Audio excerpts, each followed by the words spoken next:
सावन के महीने में वीरमणि राजा की कथा बहुत बहुत फलदायी होती है। बहुत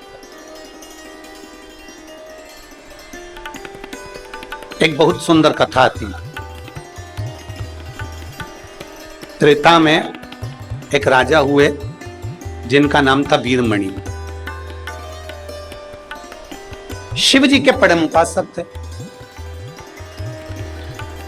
भगवान शंकर के इतनी उपासना करते थे वीरमणि, इतनी उपासना करते थे कि शिव के बिना एक क्षण नहीं रहते।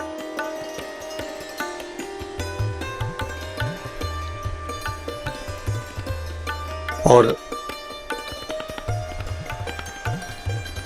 देवपुर नाम के नगर में उनका निवास था। देवपुर नाम का एक नगर था त्रेता में, और उस नगर में वो निवास करते थे वीरमणि, बहुत विद्वान। वीरमणि स्वयं शंकर के उपासक थे और वीरमणि का जो पुत्र था रुक्मंगद, वो भी शिव का उपासक। वीरमणि भी शंकर के उपासक थे और उनका बेटा रुक्मंगद भी भगवान शिव की आराधना करते। कई वर्ष निकल गए तप साधना करते करते, कई साल निकल गए तप साधना करते करते, कई वर्ष उनके तप साधना में निकल गए, पर वीरमणि को शिव का दर्शन नहीं हुआ। वीरमणि को शंकर का दीदार नहीं हुआ, शंकर का दर्शन नहीं हुआ। कई वर्ष निकल गए। वीरमणि को आज तक शिव का दीदार नहीं हुआ। आराधना करते करते करते करते, शंकर का भजन करते करते, शिव की उपासना करते करते बहुत समय निकल गया। देवपुर नगर का राजा वीरमणि साधना करते करते कई वर्ष निकल गए, पर शंकर का कोई दीदार नहीं, शिव दिखे ही नहीं। आप में से कई मेरी जीजियां बैठी हैं, रोज शंकर के मंदिर जाती हैं, रोज जल चढ़ाती हैं, रोज शंकर के मंदिर में झाड़ू लगाती हैं, रोज शंकर जी के मंदिर में पोछा लगाती हैं, रोज शिव जी के मंदिर में दीप लगाती हैं, रोज शंकर जी को बेलपत्र चढ़ाती हैं, उनका श्रृंगार करती हैं। कई माताएं ऐसी हैं जिनको अभी तक शंकर का दीदार नहीं हुआ, पर इतना विश्वास से कहता हूं, छत्तीसगढ़ की इस पवित्र भूमि पर इतना विश्वास से कहता हूं, भले शंकर का दर्शन नहीं हुआ हो, पर इतना विश्वास से कहता हूं कि मेरे बाबा ने तुम्हारी झोली खाली तो रखी नहीं होगी, भर जरूर।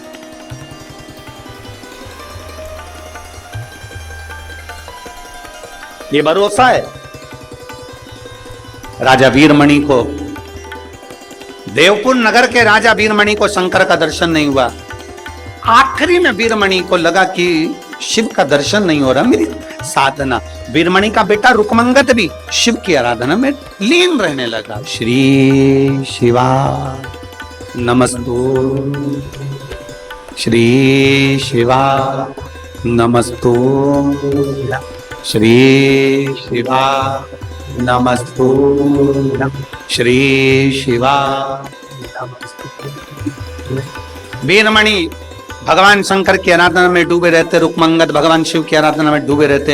एक दिन वीरमणि कहीं से निकल कर जा रहे थे, और रास्ते में वीरमणि जब निकल कर जा रहे थे, नंदी भगवान शिव के गण रूप बदलकर पृथ्वी पर विचरण कर रहे थे, और वीरमणि ने देखा कि कोई ऐसा चमकदार व्यक्ति जिसके चेहरे का तेज इतना प्रबल है कि सूर्य भी उसके सामने फीका है।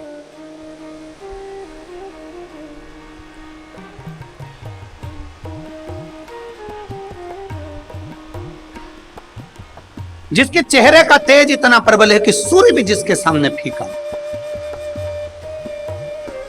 एक बहुत चमक सा चेहरा था। वीरमणि को लगा, इतना सुंदर तो मैंने किसी पुरुष को देखा ही नहीं, इतना सुंदर पुरुष तो मैंने देखा ही नहीं। इसकी सुंदरता कितनी, और ये चमक ये दमक फुलवन में महक सब कुछ सरकार तुम्हीं से।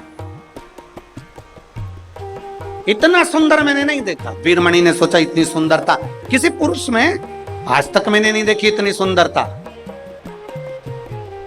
वीरमणि उनके पास में चले गए, प्रणाम करा। मैं देवपुर नगर का राजा हूं, मेरा नाम वीरमणि है, मेरा नाम वीरमणि है, मैं देवपुर नगर का राजा हूं।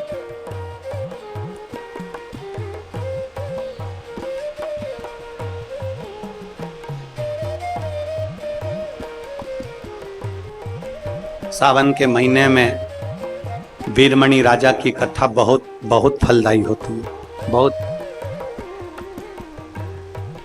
मैं देवपुर नगर का राजा हूं, मेरा नाम वीरमणि है, मेरा एक बेटा है रुक्मंगद, वो भी शिव की आराधना करता, मैं भी शंकर की आराधना करता हूं। हम दोनों शिव आराधना में लगे रहते हैं, पर आज तक हमने शंकर का दर्शन नहीं किया। वीरमणि कह रहे हैं, किससे कह रहे हैं? जिसके चेहरे पर बड़ा चमक थी, जिसके चेहरे पर बड़ा तेज था। एक चमक ब्यूटी पार्लर की होती है, वो ऐसी बरसात में धुल के निकल जाती है, और एक चमक ऐसी होती है जिसको पार्लर की जरूरत नहीं पड़ती, जो भगवान के तेज से चमकता है और उसके चेहरे पर वो तेज बना ही रहे। एक चमक वो है। मैं वीरमणि राजा देवपुर नगर का निवासी हूं, मेरा बेटा भी शिव की आराधना करता है और मैं भी शंकर की आराधना करता हूं, पर मुझे आज तक शिव का दर्शन नहीं हुआ। जैसे ही नंदी सुने, नंदी ने मन में सोचा, नंदी ने विचार करा, पूछा क्या आप मुझे पहचानते हो? इतने में वीरमणि राजा ने कहा हम आपको नहीं पहचानते। आप कौन है? हम नहीं जानते। आप कौन है? हम नहीं पहचानते।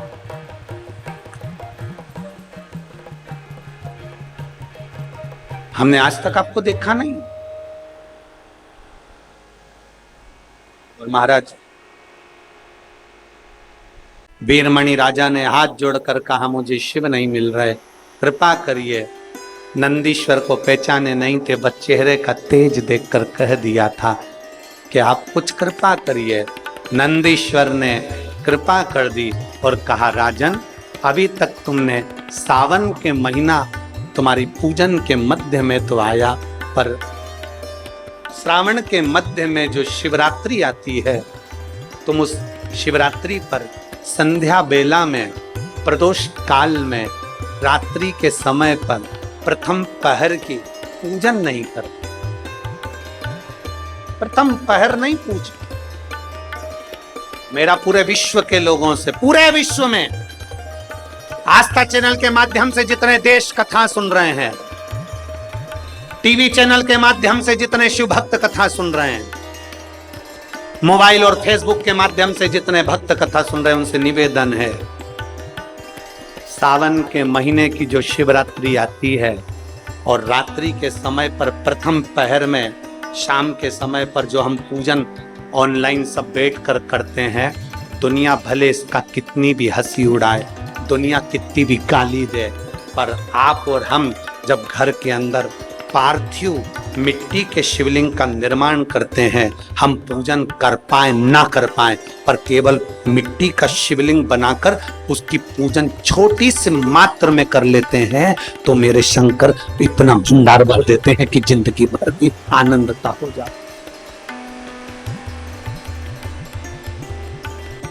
नंदी ने कहा तुमने इतने साल भगवान शंकर की आराधना करी, शिव नहीं मिले, तो तुम एक काम करो, श्रावण महीने में जो शिवरात्रि आती है, श्रावण के महीने में शिवरात्रि का दिन हो, रात्रि का समय हो, प्रथम पहर चल रहा हो, प्रदोष काल चल रहा हो, उस समय पर रात्रि के पहर की पहली पूजन करो, तुम्हें शिव तत्व की प्राप्ति। क्या शिव मिलेंगे? वीरमणि राजा कह रहे हैं क्या मुझे शंकर मिलेंगे? क्या शिव मेरी सुनेंगे? क्यों नहीं? इनको नहीं मालूम कि किससे पूछा गया है। इनको तो लग रहा है कोई पुरुष है, बहुत सुंदर सा पुरुष है जिससे हम पूछ रहे हैं, बहुत सुंदर सा पुरुष है जिससे हम बात कर रहे हैं। इनको नहीं मालूम कि वो नंदी है। शिव की आराधना करवाने वाला, शंकर की भक्ति करवाने वाला, शंकर का भजन करने वाला, चाहे आप हो चाहे संसार का कोई मनुष्य हो, अगर शंकर की आराधना में लगा हुआ है तो समझ लेना कि आप साधारण नहीं हो। शंकर भगवान के पूर्व में कोई गण रहे होगे, इसलिए पृथ्वी पर बाबा ने आपको भेज दिया है शिव भक्ति। शिव भक्ति। अब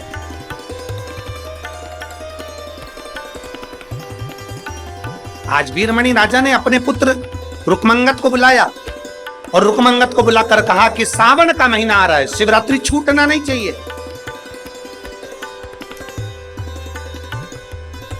सावन का महीना आ रहा है, शिवरात्रि छूटना नहीं चाहिए। बैठ गए संध्या काल, परोस का समय, प्रथम पहर हो रहा था रात्रि का। पार्थिव लिंग का निर्माण कर लिया और रुक्मंगद और पिता वीरमणि ने दोनों ने शिव की आराधना करी। बस एक लोटा जल वीरमणि और रुक्मंगद ने जैसे पार्थिव पर धीरे धीरे चढ़ाना प्रारंभ करा, इतनी देर में देव अधिदेव महादेव प्रकट हो गए।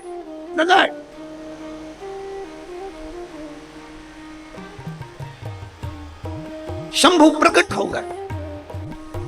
शिव जी का दर्शन हुआ, विनय करा, निवेदन करा, बाबा से प्रार्थना करी। बड़ा सुंदर स्वरूप है शिव का,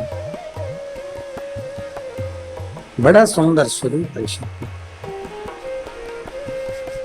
शिव जी ने कहा, वीरमणि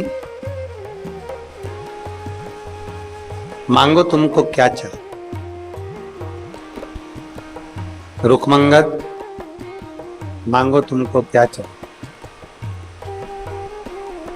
राजा वीरमणि शिव जी से जो मांगे हैं शायद दुनिया का कोई व्यक्ति नहीं है।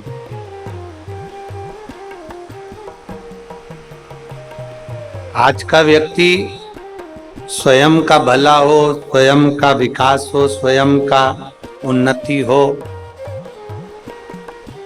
दो राजा ऐसे हैं जिनके सामने शंकर जी प्रकट हुए थे, बाणासुर और वीर। वो बाणासुर के सामने आए थे। दो राजा ऐसे हुए, एक बाणासुर के सामने हजारों हाथ मांग लिया, हजारों। स्वयं के लिए मांगा, राज्य के लिए नहीं, नगर के लिए।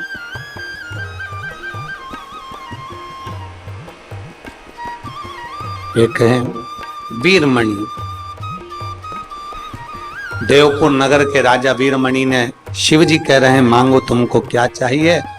तब देवपुर नगर के राजा वीरमणि ने कहा, भोलेनाथ जी इतनी कृपा करना, हमारी रक्षा करना, बच्चों की रक्षा करना, परिवार की रक्षा करना, और मेरा पूरा जो राज्य है, मेरा पूरा राज्य, इसकी रक्षा करने की जवाबदारी तुम्हारी।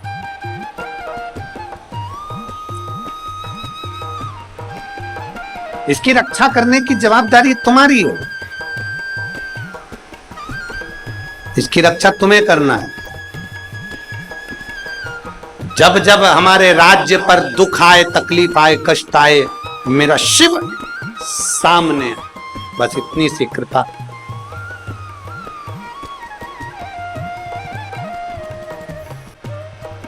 ठीक है, शिव जी ने वर दे दिया, वीरमणि तुम्हारे राज्य पर जब तकलीफ आएगी मैं स्वयं खड़ा हूंगा, तेरे परिवार पर तकलीफ आएगी मैं स्वयं खड़ा हूं।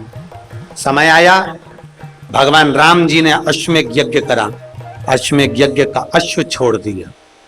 अश्वमेध यज्ञ का जब अश्व छोड़ा गया, अश्वमेध यज्ञ का अश्व जब छूटा, डीले कम करो, अश्वमेध यज्ञ का जब अश्व छोड़ा गया,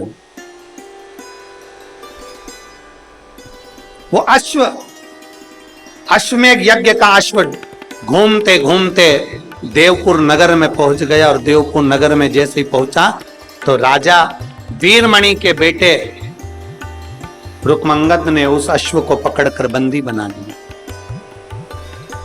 सूचना मिली शत्रुघ्न जी को। शत्रुघ्न जी भगवान राम जी के भाई शत्रुघ्न और भरत जी के पुत्र पुष्कल, ये दोनों उस घोड़े के पीछे चल रहे हैं। सूचना मिली कि अश्वमेध यज्ञ का अश्व बंदी बना लिया। क्रोध आ गया। अवध के राजा, अवध में राज्य करने वाले शत्रुघ्न जी को और उनके भतीजे पुष्कल जी को क्रोध आ गया, भरत जी के बेटे। युद्ध प्रारंभ हो गया। एक तरफ देवपुर वासी हैं, रुकमंगद है, वीरमणि है, दूसरी तरफ भगवान राम के भाई छोटे शत्रुघ्न और भरत जी के पुत्र पुष्कल है। युद्ध प्रारंभ। आखिरी में युद्ध करते करते करते करते एक समय ऐसा आ गया कि शत्रुघ्न जी बंदी बन गए और भरत जी का बेटा पुष्कल, शत्रुघ्न जी का भतीजा, राम जी का भतीजा पुष्कल मारा, प्राण छूट गए। घोड़ा भी बंदी है, शत्रुघ्न जी भी बंदी हैं। हनुमान जी को सूचना मिली कि अश्वमेध यज्ञ का अश्व पकड़ा गया है और वो अश्वमेध यज्ञ का अश्व छूटता नहीं है। देवपुर नगर के कोई बालक ने, रुकमंगद ने उसको पकड़ लिया है। हनुमान जी आए और हनुमान जी ने जो देखा, हनुमान जी ने देखा कि यहाँ शत्रुघ्न जी बंदी पड़े, पुष्कल मर चुका है, भरत जी का पुत्र मर चुका। युद्ध पर युद्ध प्रारंभ हुआ। रुकमंगद और हनुमान जी का युद्ध प्रारंभ हो गया। वीरमणि और हनुमान का युद्ध प्रारंभ हुआ। हनुमान जी जान गए इस देवपुर नगर में जरूर कुछ ना कुछ ऐसा है कि इस देवपुर नगर में कोई मर नहीं रहा, किसी के प्राण नहीं छूट रहे और सारी सेना अवध की मारी जा रही है। हनुमान जी ने हाथ जोड़कर राम जी को याद किया, उनको पुकारा, प्रभु पधारो। ये अश्वमेध यज्ञ के अश्व का जो युद्ध हो रहा है, ये साधारण युद्ध नहीं है, पधारो। भगवान राम उसी समय पर प्रकट हुए। सेना को लेकर, अवधपुर की सारी बड़ी सेना को लेकर भगवान राम आ गए और युद्ध में शामिल हो गए। जैसे युद्ध में शामिल हुए, इधर राम जी थे तो वीरमणि ने तो कुछ भी नहीं करा।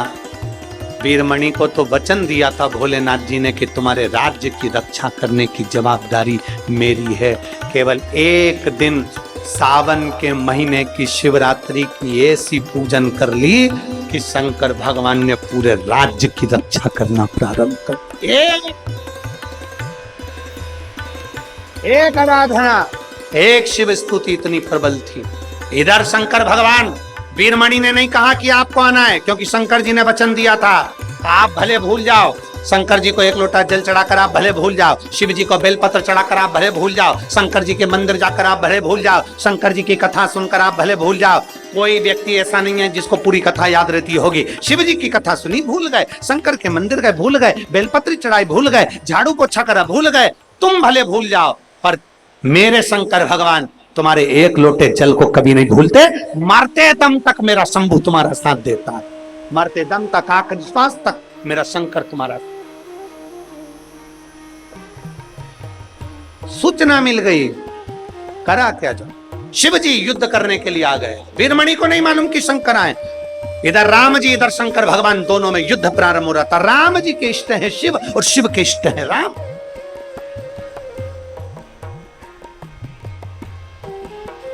राम जी के इष्ट है शंकर भगवान, शंकर जी के इष्ट है राम।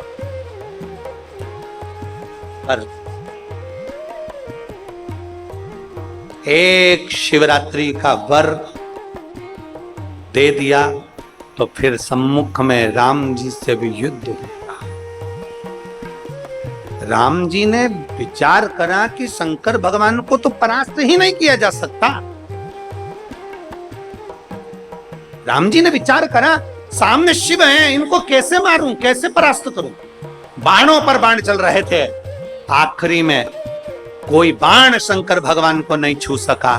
तब राम जी को याद आया, जिस समय मैंने रामेश्वर धाम की स्थापना करी थी, शंकर जी से वर मांगा था कि मुझे एक अस्त्र दिया जाए जिस अस्त्र से मैं दुनिया के किसी भी असुर का किसी को भी संहार कर सकूं, ऐसा अस्त्र दिया जाए। शंकर भगवान ने अपना पाशुपत्य अस्त्र मुझे दिया था। राम जी को याद आया पाशुपत्र अस्त्र मेरे पास में है। शंकर भगवान ने कहा था ये वो अस्त्र है जिससे कोई नहीं बच सकता, कोई भी नहीं बच सकता। राम जी ने विचार करा कि अब वो अस्त्र मुझे चलाना है। राम जी ने पाशुपत्र अस्त्र उठाया, शंकर भगवान को याद किया, बाबा मेरे पास देने के लिए अब कुछ भी नहीं बचा, तेरा तुझको अर्पण। अब दुनिया के लोगों के सामने भले ये अस्त्र होगा, पर मेरे शंभु मेरे लिए तो केवल तेरे चरणों में चढ़ाने के लिए पुष्प है। छोड़ दिया पाशुपत्य अस्त्र, शंकर का दिया गया अस्त्र शंकर के शरीर में समा गया। शिव प्रसन्न हो गए, राम जी से कह दिया क्या चाहिए, क्या चाहिए मांगो। राम जी कहते हैं भरत का पुत्र पुष्कल मर गया है, आपका नाम कालाधिपति महाकाल है, काल की घड़ी को वापस घुमाइए और जीवित कर दीजिए, जीवित कर। भरत जी के पुत्र पुष्कल को वापस जीवित करा, शत्रुघ्न को छुड़ाया। पूछा राम जी ने ऐसा वीरमणि ने कौन सा पुण्य कर दिया जो मैं नहीं कर पाया, ऐसा वीरमणि ने कौन सा पुण्य कर दिया जो हम नहीं कर पाए, जो आपने वीरमणि के नगर की रक्षा करी, राज्य की रक्षा करी। शंकर भगवान ने कह दिया इसने शिवरात्रि स्मृत किया।